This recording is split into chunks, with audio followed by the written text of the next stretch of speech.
instancia agradecerte mucho por tu tiempo. Sabemos que hay cuestiones de agenda que hoy por hoy están siendo muy apretadas, pero bueno, te agradecemos de nuevo que estés acá hoy con nosotros. Antes de empezar a conocerte a vos, bueno, quiero contarte algo de nosotros. Sí, contarte que Impulse Group es una organización apartidaria, sin fines de lucro, con una presencia en 26 ciudades alrededor del mundo. Llevamos a cabo eventos y campañas que promueven la salud sexual, la prevención del VIH, el acceso a la información indispensable para la comunidad. Y bueno, desde nuestra llegada a Buenos Aires en 2017 hemos organizado distintos conversatorios, campañas de concientización, muestras de arte, testeos serológicos y eventos deportivos y activaciones en distintas partes y espacios urbanos. Y la idea nuestra es fomentar el diálogo y la construcción colectiva. Bueno, y en ese plan mi idea es conocerte un poco a vos y saber, bueno, qué te trae hoy por acá. Bueno, muchísimas gracias por la invitación. La verdad que lo primero que me trae es conocerlos, poder compartir las experiencias del trabajo que ustedes vienen haciendo.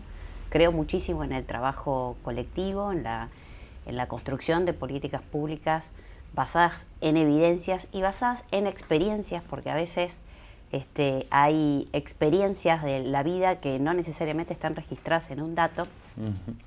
Entonces la conversación, el diálogo, a mí me parece fundamental, ¿sí? Entonces que ustedes me hayan invitado para mí es buenísimo para poder seguir, ¿no?, en esta búsqueda de construir políticas públicas, diseñarlas, pensarlas, pero desde la comunidad, ¿no?, desde lo colectivo, desde lo que nos pasa a todos los días en las calles, en nuestros trabajos, en nuestros ámbitos de relaciones sociales, los problemas que tenemos con acceder a la salud o a la educación o a la vivienda.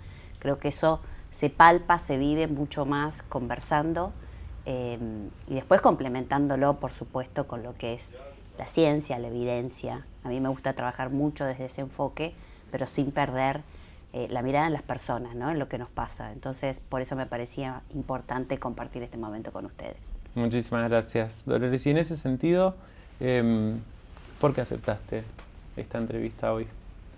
Bueno, básicamente, como te decía, ¿no?, la idea de estar en contacto, de conocerlos. Tengo la posibilidad de trabajar en política hace mucho tiempo que de distintos lugares o funciones ocupo un rol en el Congreso Nacional. Eso a mí me genera mucho orgullo, pero también mucha responsabilidad. Entonces, me parece que básicamente, si bien lo creo porque está en el espíritu, en la forma en que trabajo y pienso en las políticas pensadas para implementarse en organismos, en el Estado, creo que es también una especie de obligación, si se dice, tener la vinculación constante con distintos sectores sociales. Así que por eso me parecía importante estar con ustedes. Bien, buenísimo. Y pensando en esto de los sectores sociales, ¿cuál es tu acercamiento? ¿Cuál es el acercamiento que vos tenés con personas de la comunidad LGBTI? Mira, mi acercamiento es distinto, es diverso. Desde mi vida privada, digamos, en lo social, familiar, desde también en cuestiones de temas laborales. La verdad que comparto con todo tipo de personas en el ámbito laboral, ni que hablar en el ámbito político. O sea, yo soy de la Unión Cívica Radical de la Ciudad de Buenos Aires y la verdad que nosotros trabajamos mucho la agenda. Tenemos una oficina dedicada directamente a los temas de diversidad. Lo hemos incluido en nuestra propia organización partidaria, en nuestra carta orgánica, en nuestra conformación. Radicalismo es un partido histórico de muchísimos años que ha sabido, ¿no?, ir adaptándose a las distintas situaciones sociales que ha pasado en nuestro país, insertado también en discusiones globales, internacionales. Así que yo tengo una vinculación, te diría, transversal desde distintos aspectos. Me tocó ser diputada nacional ya en una oportunidad y la verdad que tuve de vuelta posibilidad de trabajar con distintas organizaciones sociales el tema de la agenda de diversidad. Más específico, yo específicamente trabajé mucho el tema de la ESI, así que es variada mi vinculación. Ya vamos a hablar un poquito más sobre ESI. Pero volviendo a algo de recuperar la memoria, ¿recordás cuál fue tu primer acercamiento a temas de diversidad y de género?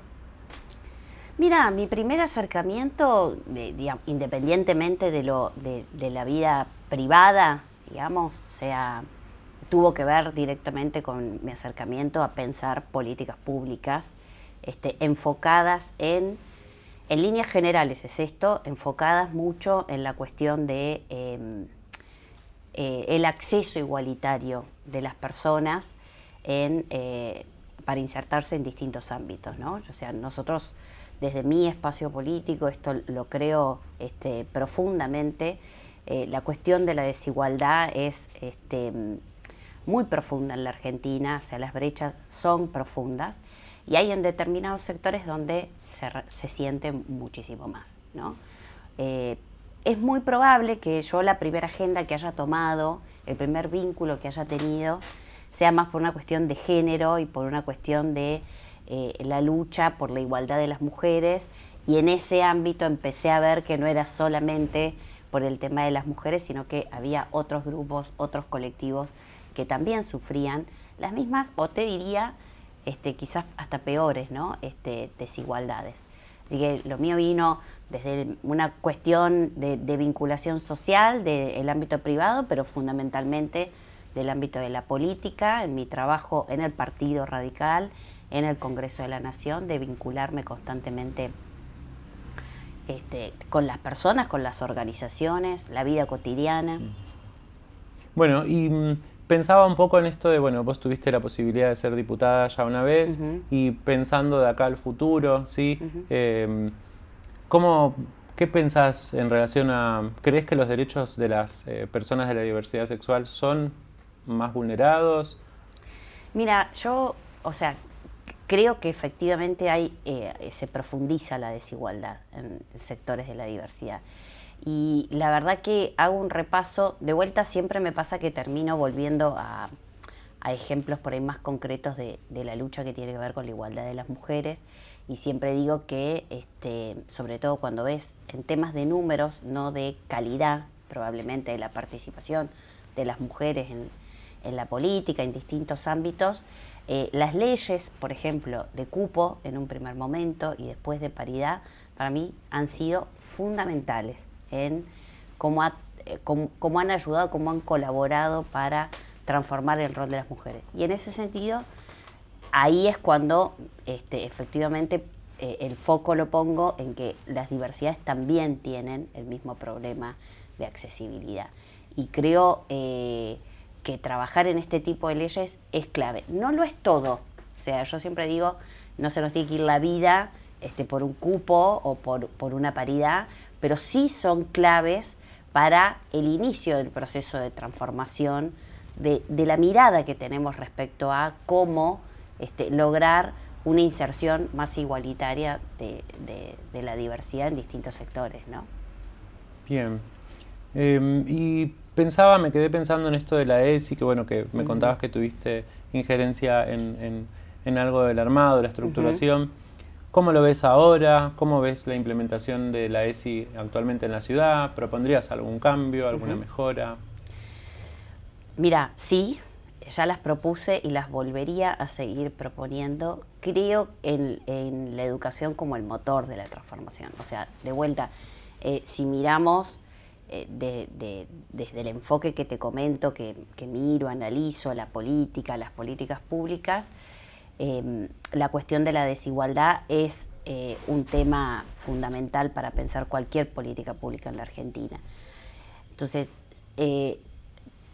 podemos hablar de paridad, podemos hablar de cupos laborales,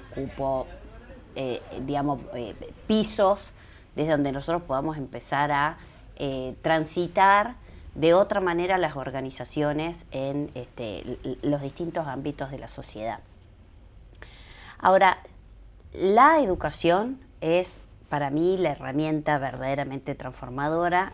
Por supuesto que es una herramienta que tiene un impacto mucho más a largo plazo. Yo creo que sí ha habido avances, no los avances que hubiésemos querido, sí ha habido avances gracias a la ESI y a la aplicación de la ESI, no los suficientes, ¿no? Todavía estamos, es más, diría que estamos bastante lejos. Yo hablaría de un 30, un 40% de incidencia de la ESI. ¿Ha sido importante? Sí. Para sensibilizar, sí. Para generar un espacio de transformación cultural, de pensamiento, sí. ¿Alcanzó? No. De hecho, es completamente desigualdad su aplicación según las provincias. No es lo mismo la aplicación de ESI en, no sé, la provincia de Catamarca o la provincia de Chubut que la que se aplica o de la manera que se aplica en la Ciudad de Buenos Aires. Si uno compara la aplicación de la ESI en la Ciudad de Buenos Aires con muchas del resto de las provincias, alguna, por ejemplo, que acabo de mencionar, siempre la va a ver a la Ciudad de Buenos Aires más avanzada. ¿Eso quiere decir que la Ciudad de Buenos Aires está óptima? No. Todavía le falta y tiene un camino por hacer ahí. Yo, particularmente con la ESI, tengo una mirada que es que para mí la ESI tiene que traspasar las escuelas. O sea, nosotros, primero, lograr que se llegue al 100% de la implementación de la ESI, tal como está pensada para darla y generarla en el marco de las escuelas, pero además buscar líneas que la ESI traspase, porque yo creo que tiene que llegar no solo a los chicos y en su formación y a los maestros o a los profesores, sino a todos, madres, padres, tíos, trabajadores, no importa el rol que te toque, siempre me parece que es importante sensibilizar acerca de esto. Cuando fui diputada presenté un proyecto que lamentablemente quedó a mitad de camino, pero tengo muchas ganas de volver a impulsarlo, que es tener una semana nacional de concientización sobre la ESI, que a través de distintas herramientas de sensibilización, sea el uso de redes, sea publicidad en radios, televisión, ámbitos de discusión en lugares públicos o en organismos públicos o en plazas, que salga del colegio. Me parece que eso es fundamental. Me quiero quedar con algo de lo que dijiste a lo último en términos de las herramientas, ¿no? Con las que cuenta una diputada. Y pensando en potencial, pensando en futuro, ¿cuáles son esas herramientas o qué me dirías vos que puede hacer una diputada para impulsar políticas a favor de la comunidad? Bueno, el trabajo legislativo es mucho más complejo de lo que parece a priori. El trabajo legislativo requiere de muchísimo compromiso, de muchísima dedicación, casi te diría que es una dedicación full time, y de tener la suficiente apertura para pensar de que el trabajo legislativo es un trabajo colectivo, ¿sí? O colegiado, por así decirlo. Sí, yo puedo tener el mejor proyecto, pero si no tengo la capacidad de dialogar, si no tengo la capacidad de consensuar, si no tengo la capacidad para incluso dejar de lado algunas de las cuestiones que yo creo que, digamos, si no tengo la flexibilidad para decir, bueno, en este caso me corro de acá y vamos por acá, es muy difícil que se puedan lograr objetivos, ¿no? Amplios. Estoy hablando de objetivos como puede ser la reforma de la ESI o como puede ser agregarle capas de acción a la ESI, ni que hablar reformas que tengan que ver con temas de paridad, reformas electorales, reformas estructurales, ni que hablar que requieren de esas características. Las herramientas yo creo que hoy hay que saber aprenderlas en este mundo, ¿no?, tan hiperconectado. Entonces me parece que hay mucho volumen para mejorar y fortalecer las herramientas que hoy existen dentro del trabajo legislativo, pero todavía queda, ¿no? ¿De qué estoy hablando? ¿Cómo se vincula un legislador con las organizaciones de la sociedad civil? ¿Cómo se vincula un legislador en el territorio? Nosotros porque estamos en la Ciudad de Buenos Aires, pero la mayoría somos solamente 12 los legisladores de la Ciudad de Buenos Aires, de 257 legisladores en total, que la mayoría luego tiene que volver a sus provincias y tiene que hacer un trabajo de vinculación en ese territorio.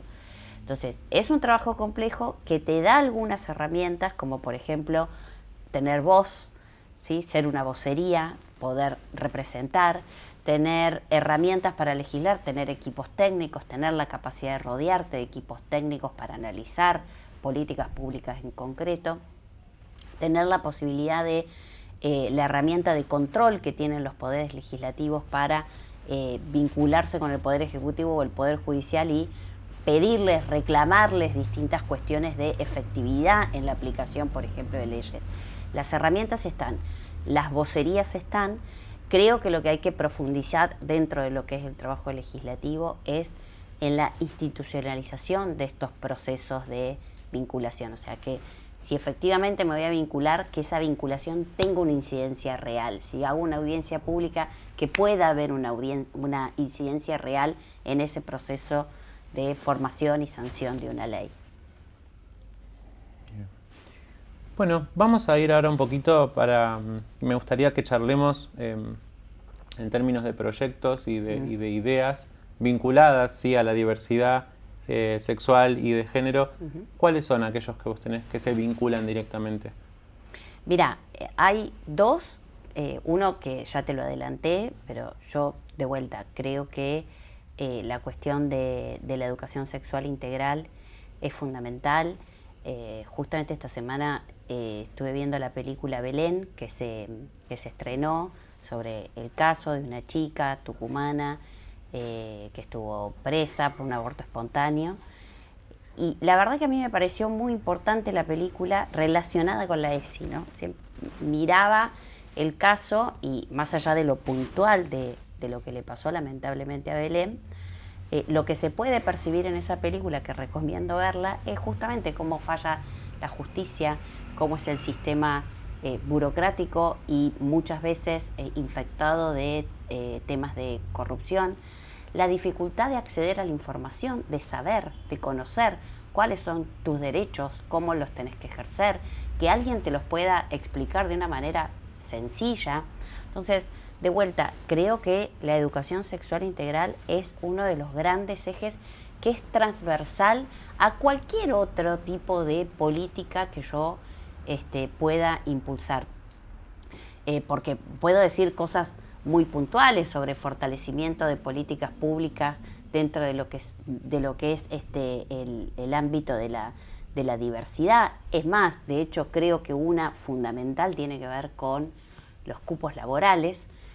A mí me parece muy interesante porque si así las mujeres pudimos acceder, después tenemos lo del techo de cristal, o sea, no es solo acceder, sino permanecer y que ese trabajo además sea de calidad, pero sí creo que promover ese tipo de propuestas son propuestas que generan pisos y que además que generan debates, que abren cabezas, que nos permiten conocer qué está pensando el otro. En Argentina se ha avanzado con este tema, pero solamente en el ámbito del Estado Nacional.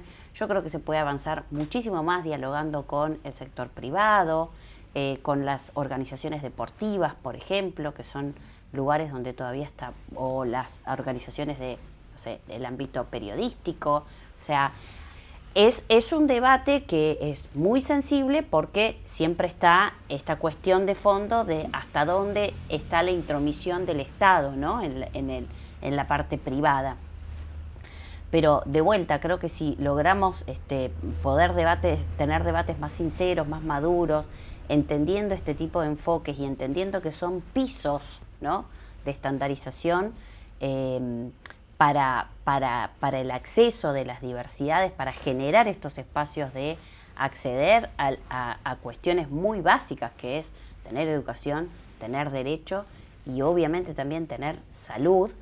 Yo los ejes en los que eventualmente, más allá de algún proyecto más puntual, los dos grandes ejes tienen que ver con la educación y con el acceso al mundo laboral.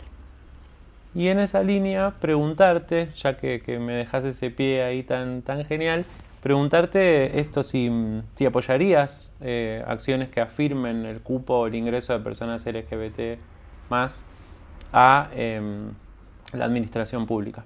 Sí, de hecho esa discusión ya la tuvimos, es algo que se pudo entre el año 2019 y el año 2024, cuando fue el gobierno de Alberto Fernández, tuvimos esa discusión. Ahora en la actual administración tenemos algunos retrocesos respecto a eso. Yo creo que eso nosotros, digamos, de vuelta, entendiéndolos como pisos, ¿sí? Como pisos y como garantía de derechos básicos de accesibilidad. Siempre digo que, bueno, si el Estado tiene la posibilidad, también puede ser el primero, el promotor, y demostrar que eso tiene efectividad para poder también dialogar con el sector privado. Esto, sin duda, y la verdad que me parece importante aclararlo porque es un tema importante para la política argentina, sin duda dentro de un marco de discusión de la necesidad de pensar un nuevo formato jurídico, legal, en todo el ámbito laboral. O sea, la Argentina ha sido pionera en leyes que tienen que ver con promover los derechos laborales, y nosotros hemos avanzado mucho. Ha sido muy útil el marco jurídico de la Argentina para generar derechos laborales a trabajadores y a trabajadoras, pero creo que por cómo ha avanzado el mundo y las formas de trabajar, Argentina realmente merece tener un debate amplio, profundo, a largo plazo, con políticas diseñadas, pensadas a largo plazo, sobre cuáles son aquellas herramientas que sirven para generar empleo,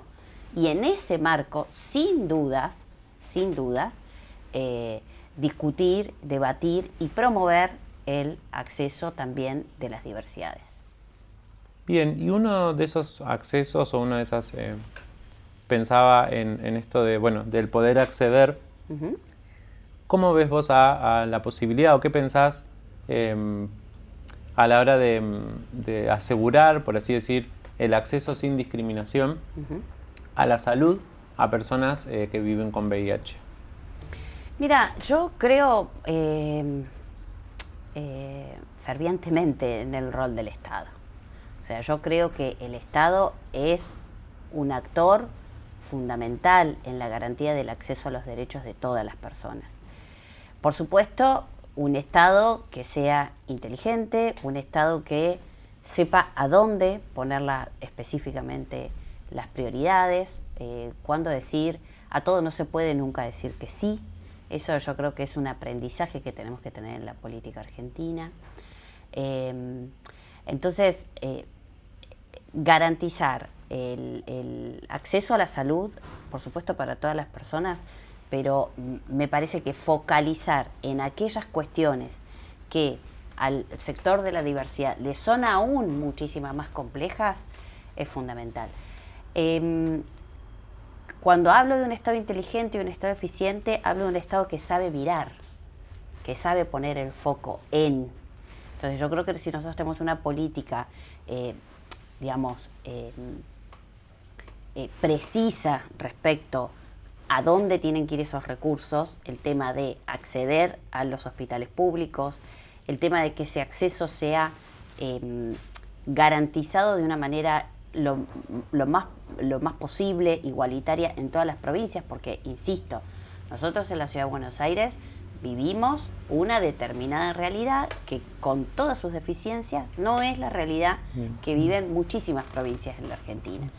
Entonces, el acceso a la información y que se pueda garantizar tratamientos o medicación de manera gratuita, sobre todo a los sectores más vulnerables, a mí me parece, ¿no?, que eso es fundamental en el rol que tiene que tener el Estado. Bien, bien. Misma pregunta, en realidad, ahora pensarlo en términos de personas transgénero. Uh-huh. ¿Cómo ves este acceso a la salud? ¿Qué harías vos para que esto sea, que esté libre de sesgos o de discriminación? Uh-huh. Un poco enfocado también en cómo veníamos hablando en relación a quienes viven con VIH, pero esta vez uh-huh. pensarlo poniendo el foco en la comunidad trans travesti. Mira, a mí muchas veces me cuesta focalizar políticas muy puntuales porque insisto en el fondo de que si no me gusta tampoco pensar en el Estado yo soy tu papá, o sea, en el Estado papá no porque no me guste el Estado protector, sino porque creo que no es completamente eficaz el Estado protector. Entonces, de vuelta, yo necesito que vos puedas saber, que vos te puedas informar. Yo creo que la información es poder, ¿sí? Entonces, para mí, poder incidir en una política de educación sexual integral, generar herramientas para que las personas, en este sentido, hablamos específicamente de las personas transgénero, puedan acceder a un trabajo que hoy parece un montón muchas veces, porque justamente los atraviesan cuestiones de discriminación todavía, es fundamental. Después hay cuestiones muy puntuales que se pueden trabajar y se pueden incidir. A mí, por ejemplo, me gusta mucho el proyecto de los CVs, de los currículums, los CVs ciegos, ¿sí? Donde efectivamente vos no tengas que estar básicamente desnudando absolutamente todo de tu persona, sino tus potencialidades, ¿no? Que son las cosas que vos sabés hacer muchísimo más allá de tu condición sexual, ¿no?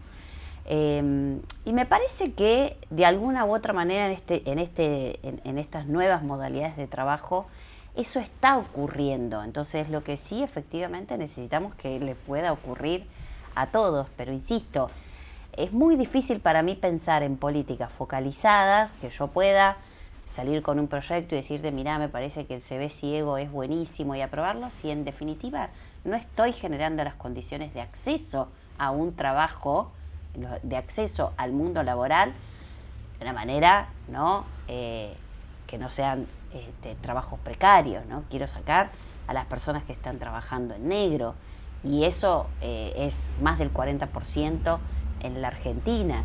Entonces, por eso digo, a veces es muy difícil para mí, sobre todo, pensar en políticas muy extremadamente focalizadas si no estamos mirando cuál es el contexto en la que atraviesa, y no solamente la Argentina, ¿no? La Argentina, la región y los conflictos que tenemos a nivel internacional.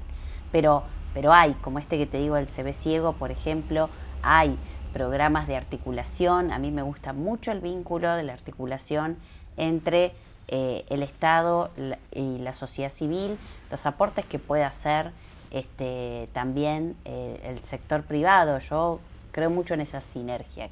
Hay casos específicos que cuando eso ocurre uno ve que hay resultados. Y me quedé pensando en algo del trabajo, el empleo, y en esa línea, bueno, preguntarte qué opinas en relación al trabajo sexual, si lo ves como una forma de empleo, ¿qué opinas en general? Mira, ¿Debería ser reconocido como tal? No puedo tener necesariamente una respuesta concreta, sí puedo tener una idea de vuelta general en cuál es sobre todo mi mirada, ¿no?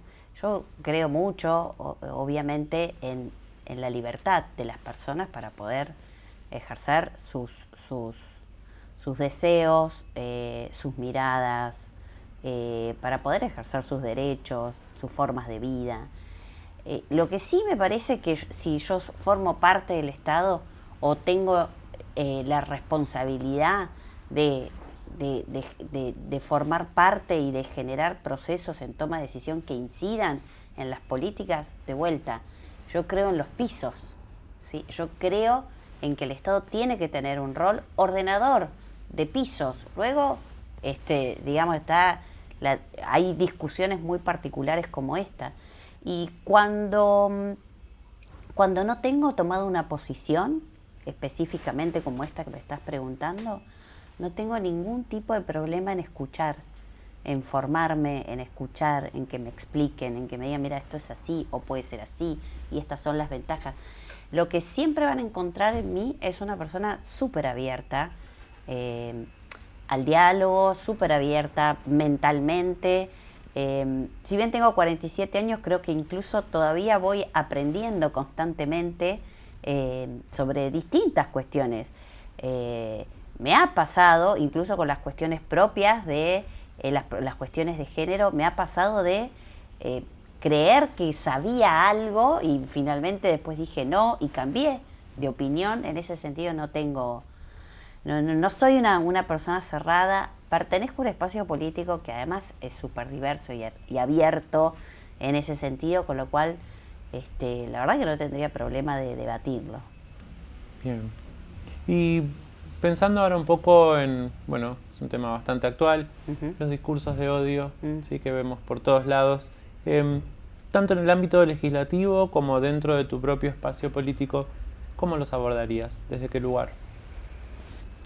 Mira, es un tema complejo porque ha habido bastantes intentos por abordarlos, tener espacios de monitoreo, tener espacios de control de los discursos del odio, y veo que nada de eso ha surtido efectos relativamente o concretos, o que está bien porque sirve el monitoreo siempre.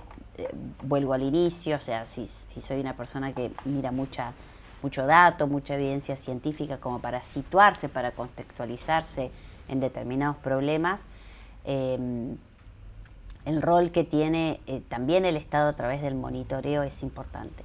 Es un tema que de todas maneras siempre me lleva a la cuestión de la regulación, y además si efectivamente hago leyes siempre me pasa esa cuestión de estar pensando todo el tiempo en cómo regular algo. Sin dudas, yo creo que hay para revisar y para trabajar en articulación con las distintas plataformas.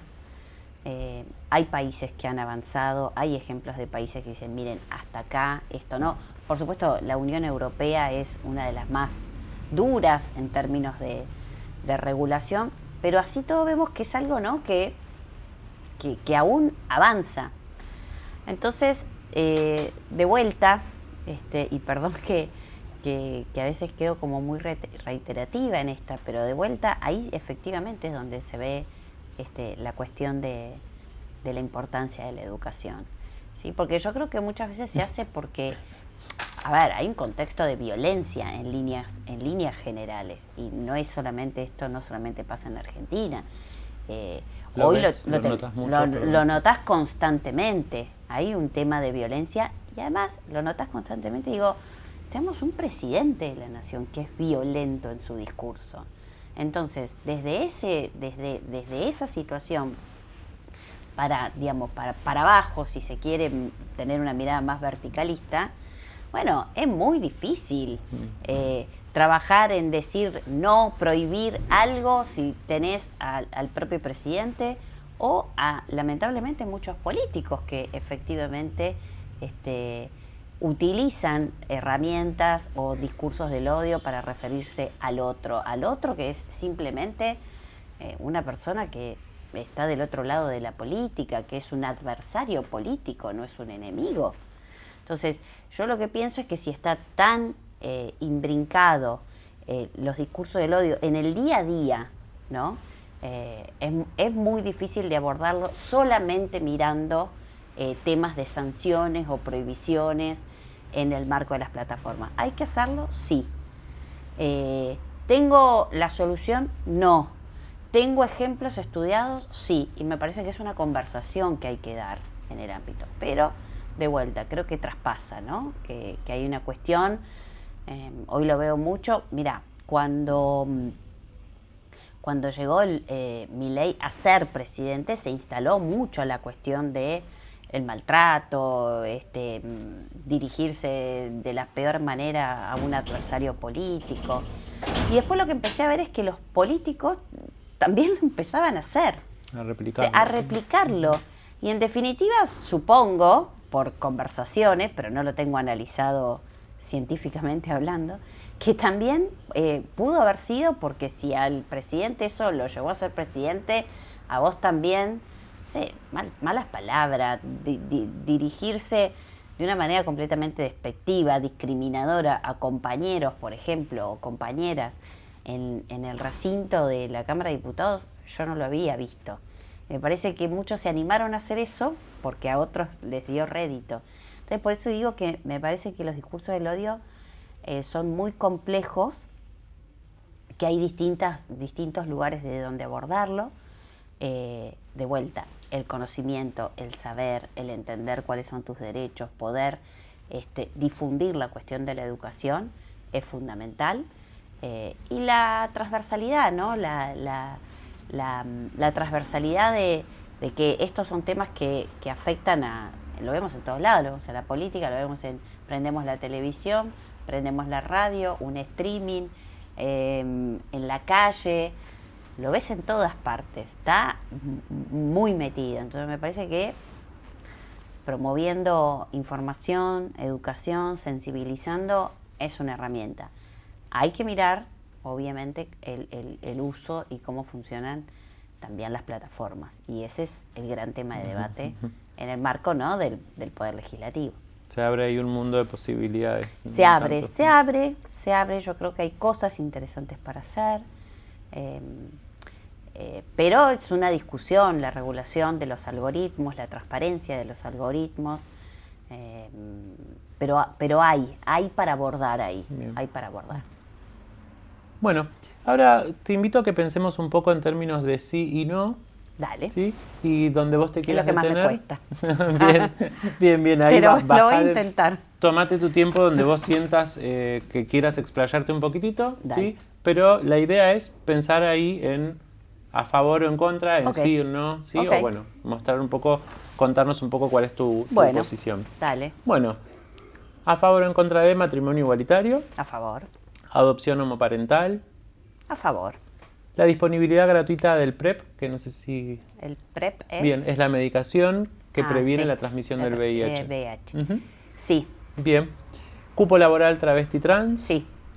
Gratuidad de hormonas para personas trans y no binarias. Tendría que verlo, no lo sé. Pero supongo que sí, pero no lo sé. Bien, el acceso a que personas LGBT más puedan donar sangre sin restricciones. También necesitaría una consulta como para tomar una decisión. No puedo decir que no, porque no lo sé. Implementación plena de la ESI. Totalmente de acuerdo. Que el Estado reconozca legalmente... Y más allá. Perdón. Y más allá. La ESI, implementación plena y más. Más allá de las escuelas. Que salga. Que salga de las escuelas, exactamente.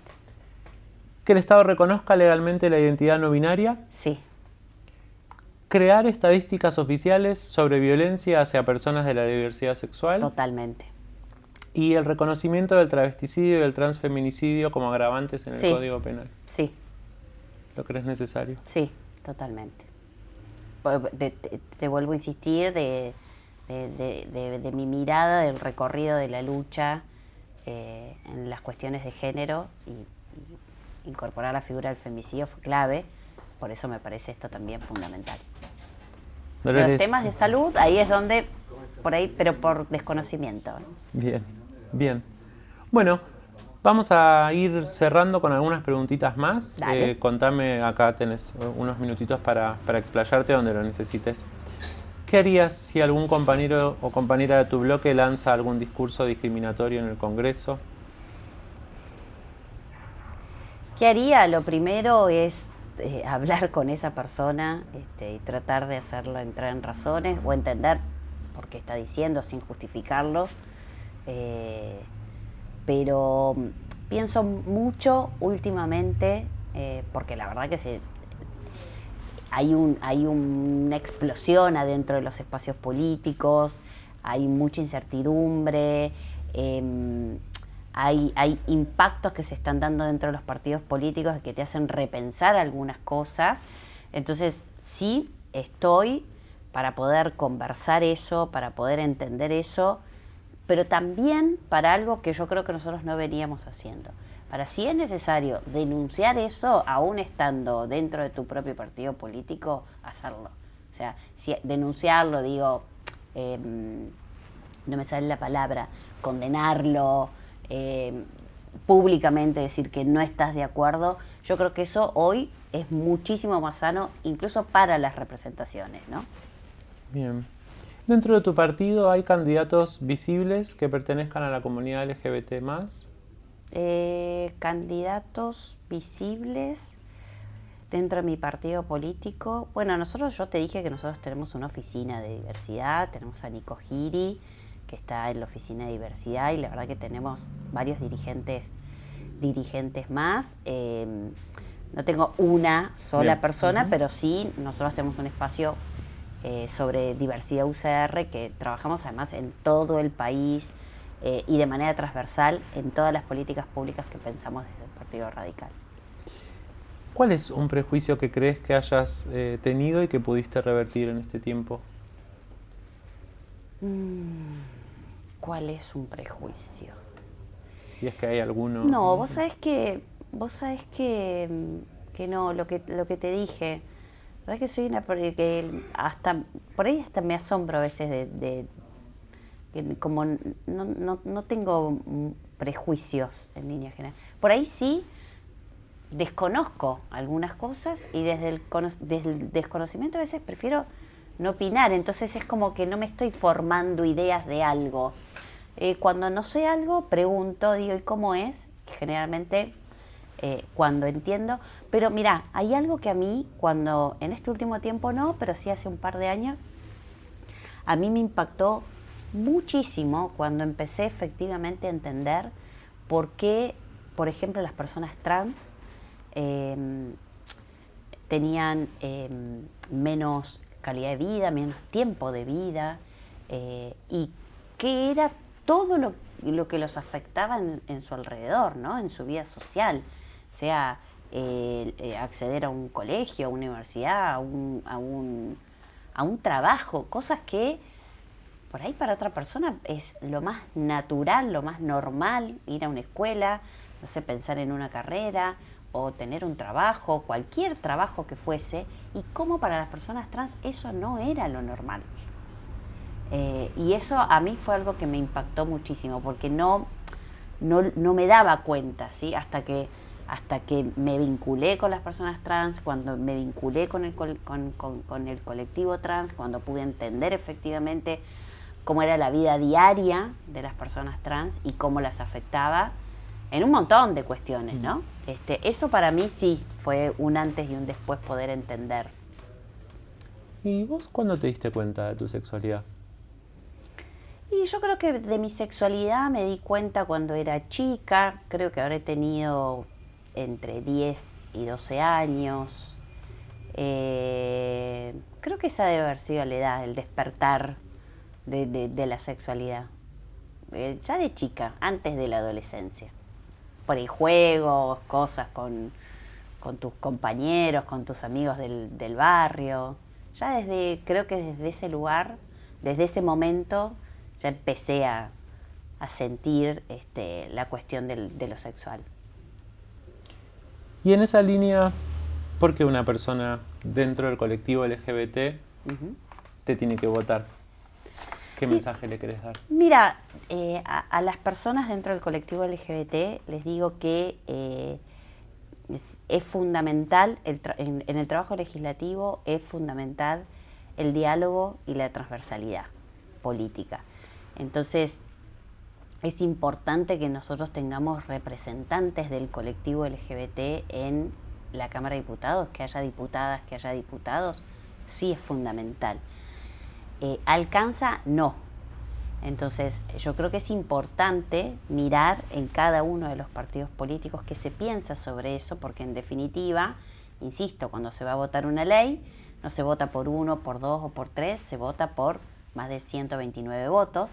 Entonces es muy importante eso. Y yo creo que tengo esa característica y esa capacidad, primero, de abrirme, de pensar, de recibir, de escuchar, de dialogar, y segundo, de ir a buscar, ¿no?, en los demás espacios políticos la posibilidad del armado de procesos que tengan que ver con sanción de leyes, con representar, con hacer visibles. Muchas veces el trabajo legislativo no es solamente hacer una ley. Por supuesto que ese es el objetivo final, que es lo que todos queremos, pero por ahí hay otro camino crítico que es visibilizar, darle voz a alguien o a algo o a algún problema o a algún grupo, y en ese sentido van a encontrar siempre en mí esa posibilidad. Muchísimas gracias por tu tiempo. No, por favor, a ustedes. Si te gustaron estas entrevistas y querés saber más sobre nosotros, seguinos en todas nuestras redes. Impulse Buenos Aires.